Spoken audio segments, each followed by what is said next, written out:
Stop. Just for a second. Not the kind of stop where you put the phone down and pick it back up in 4 seconds. The real kind, where you actually pause and notice what is happening inside your chest right now. Because there is something there. There has been something there for a long time. A quiet wait. Not loud enough to call pain. Not heavy enough to stop you. Just present. Like background noise, your brain stopped registering. Like a hum, you only notice when the room goes silent. And the hum says one thing. Every day, every night, in the middle of meals, in the last 10 seconds before sleep. Not enough. Not enough. Not enough. You felt it today. I already know you did. Not because I know your life, but because you are here. And the people who do not feel that hum do not search for videos like this one. Here is the thing nobody has told you about that feeling. And I mean nobody. Not your therapist. Not the productivity influencer. Not the anxiety article you read at 2 in the morning. The hum is not about your to-do list. It was never about your to-do list. The hum is a message from a very old part of you. To a version of you that stopped existing years ago, but nobody told your nervous system. Let me show you exactly what I mean. Think about the last time you actually finished something. Not half finished, not paused. Actually completed. And notice what happened in the 2 seconds after. Not 2 minutes, 2 seconds. Before you had time to think. Before you had time to feel anything consciously. Something moved. Somewhere behind your thoughts. And it was already looking, not at what you finished. At what was left. At what came next. At the gap between where you are and wherever enough times lives. And here is the dark part. Here is the part that makes this different from every other video on this topic. That movement was not a mistake. It was not anxiety. It was not low self-esteem. It was a survival system. Running perfectly. In completely the wrong life. Your brain has one ancient, non-negotiable priority. Not happiness. Not success. Not even health. Safety. And very early. Before you had language for it. Before you could have explained it to anyone. Your brain made an observation. It watched what happened when you stopped. When you rested. When you said no. When you needed something. And it noticed whether that was safe. For some of you, it was not. The way a parent's face shifts when you underperform. The way love feels slightly warmer when you achieve, and slightly cooler when you do not. The way rest got called laziness. The way needs got called inconveniences. That doing more was the same thing as being safe, and not doing enough was the same thing as being at risk. And so your brain built a system. A protection. It set the bar just high enough that you would never stop reaching, because a person who is always reaching is a person who is never still. And stillness, in the world your child brain grew up in, was when things went wrong. That system is still running, right now, in your adult life, in your completely different circumstances, in the life where the original danger no longer exists. The system does not know that.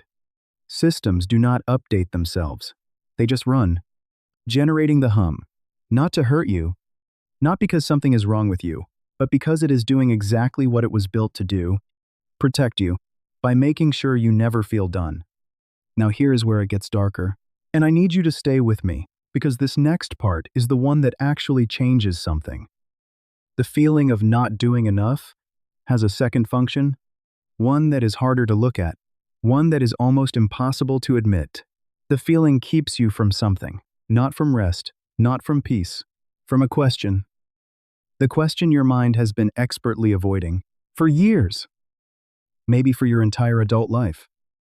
The question is this: if I am finally enough, then what was all of this for? Think about that slowly. If you woke up tomorrow and the hum was gone, if you felt genuinely, completely, quietly enough, you would have to look at the years you spent not feeling that way. You would have to grieve the rest you did not take. The moments you were physically present but mentally somewhere else, already on the next task. The brain has calculated it, and it has decided the hum is safer than the grief.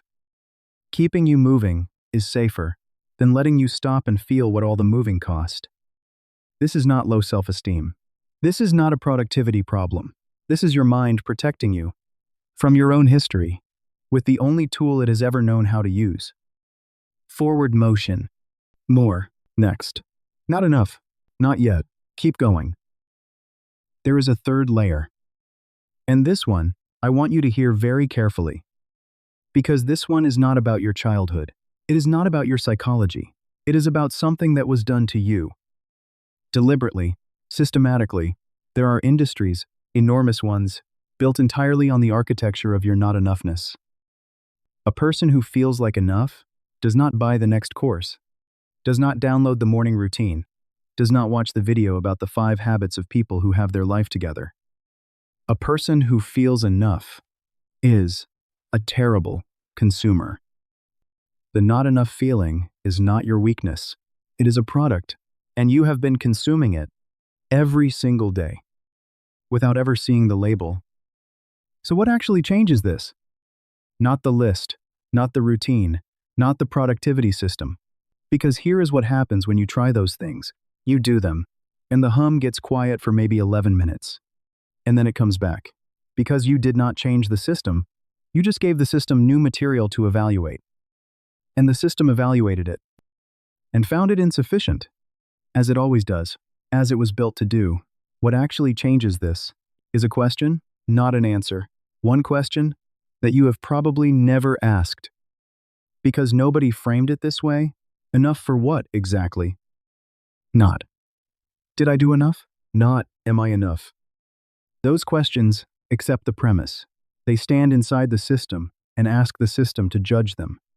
The system always says no. The system was designed to say no. But enough for what? That question steps outside. Because when you trace the standard back, when you follow the hum to its source, you do not find truth.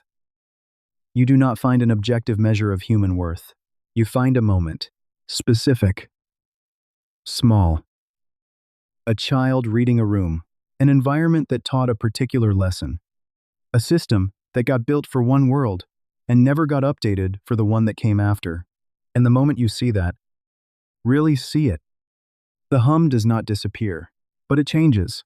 It stops sounding like a verdict and starts sounding like what it actually is, an old alarm going off in an empty room for a fire that stopped burning a long time ago. Tonight, when it comes, and it will come, do not fight it. Do not make a list of everything you did. Do not try to logic your way out of a feeling that was never built on logic. Just ask it one question, quietly, the way you would ask a child who is frightened in the dark. What exactly are we afraid of right now? And then listen, not to find an answer, but to notice that the thing the hum is protecting you from may not be in this room anymore, may not be in this life anymore, may not be real in the way it once was. You have been doing enough. For longer than you know, you have been more than enough in ways you were never taught to see. The feeling is not evidence. The feeling is history. History is not destiny. If something in this video named a weight you have been carrying, without ever having the words for it, this is what this channel is. Every week. Always this deep. Always this honest. Welcome to Decoded Psyche. Join now.